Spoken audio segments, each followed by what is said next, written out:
Diamond হারবারে রাতারাতি উধাও অর্ধশতাধিক দেওয়াল লিখন। ভোটের মধ্যেই চাঞ্চল্যকর ঘটনা ঘটল দক্ষিণ 24 পরগনার ডায়মন্ড হারবারে।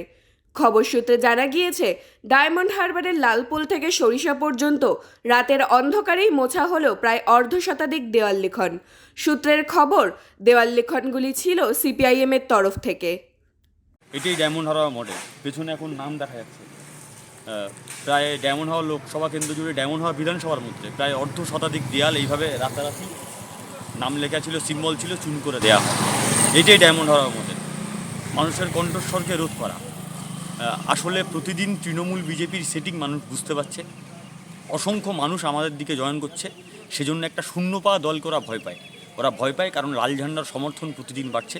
এই ভয় থেকে রাতারাতি আমাদের দেয়ালগুলোকে মুছে দেওয়া হচ্ছে। আমরা এর বিরুদ্ধে আইনত পদক্ষেপ তো নেব। নির্বাচন কমিশনারও অভিযোগ করব। ডায়মন্ড হারবার মডেলের স্বরূপ জনগণের সামনে আমরা তুলে ধরব।